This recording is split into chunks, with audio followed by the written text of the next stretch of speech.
Le rêve sera une réalité après 40 ans d'attente. Le port en eau profonde de Banana va être construit à côté de l'embouchure du fleuve Congo au bord de l'océan Atlantique, à quelques encablures de la cité côtière de Mwanda. Un des événements marquants de l'histoire du Congo central, dont les filles et fils se sont mobilisés depuis l'aéroport de Mwanda pour saluer par des ovations et des cris de joie l'arrivée du chef de l'État Félix-Antoine Tshisekedi Tshilombo, venu procéder personnellement au lancement des grands travaux de ces méga-projets. L'événement tant rêvé a eu lieu. Le chef de l'État a posé la première pierre pour la construction du port en eau profonde de Banana. Les travaux seront exécutés en 2 ans par la firme industrielle émirati de renommée internationale DP World pour un investissement de 1,4 milliard de dollars américains.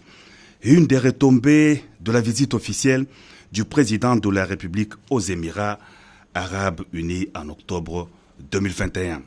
Le mercredi 2 février 2022, la ville de Kinshasa a été endeuillée par un drame causé suite à la chute d'un câble haute tension de la SNEL sur un marché du quartier Matadi-Kibala dans la commune de Mongafula, avec un bilan lourd d'une vingtaine de vendeuses tuées et de plusieurs blessés. Très affligé par cet incident malheureux, le président de la République Félix-Antoine Tshisekedi Tshilombo est arrivé à Matadi-Kibala où il a compati avec les familles des victimes du drame. Le chef de l'État, on s'en souvient, avait prévenu cette catastrophe en ordonnant la délocalisation du petit marché de Matadi-Kibala sous les câbles électriques de la SNEL le long de la route nationale numéro 1 au cours du Conseil des ministres du 7 janvier dernier.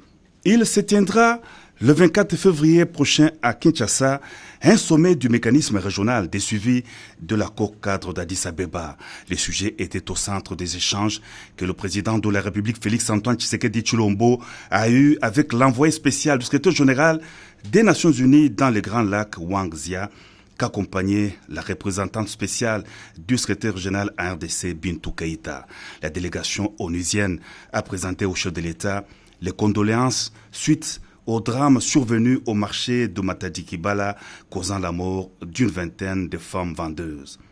La situation sécuritaire dans l'est du pays, avec les récentes tueries à Djougou, à Ituri, a été aussi évoquée.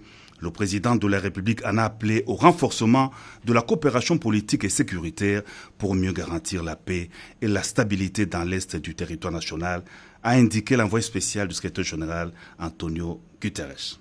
Le président de la République a aussi eu des entretiens avec l'ambassadeur de l'ordre souverain de Malte en RDC, Geoffroy Liederkerk, venu lui présenter les condoléances suite au drame de Matadi-Kibala et aux tueries de Djougou. Il a par ailleurs fait les plaidoyers pour la réhabilitation de l'avenue Bolengue à Massina, conduisant vers l'hôpital Roi Baudouin, modernisé après des travaux de rénovation entrepris en partenariat avec l'Ordre de Malte. Clôturant la journée diplomatique, l'ambassadeur de Grande-Bretagne, Emily Maltman, a été reçu par le président de la République à la Cité de l'Union africaine. Rien n'a filtré de cette entrevue. Le chef de l'État, commandant suprême des forces armées de la RDC et de la police nationale, Félix-Antoine Tshisekedi Tshilombo, a présidé le jeudi à la Cité de l'Union africaine une réunion du Conseil supérieur de la défense. Un seul point était à l'ordre du jour de cette réunion, à savoir la situation sécuritaire au pays, plus spécialement dans la partie est du territoire national. L'agriculture, base du développement. Le président de la République s'est entretenu avec le directeur général de l'Institut international d'agriculture tropicale, Tereva Sangingu. Ces derniers se proposent d'accompagner le gouvernement dans un partenariat dans le cadre du programme de développement de 145 territoires.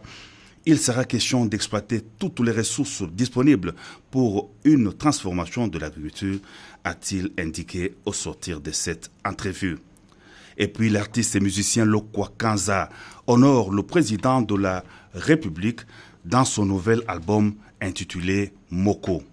L'auteur a remis au chef de l'État son album au cours d'une brève audience à la Cité de l'Union africaine.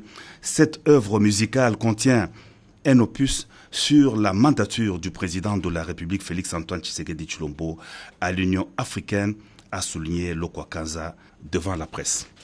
1er février 2017, 1er février 2022, 5 ans viennent de s'écouler depuis la disparition du patriarche Étienne Tshisekedi Wamulumba, décédé à Bruxelles en Belgique des suites d'une maladie.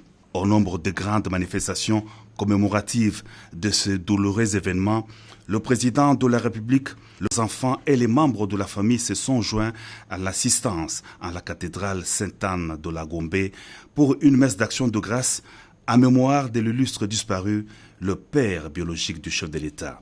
Plusieurs autorités du pays, les ambassadeurs et chefs des missions diplomatiques accrédités en RDC et les cadres de l'Union pour la démocratie et le progrès social, le parti présidentiel, ont assisté à ces cultes d'action de grâce.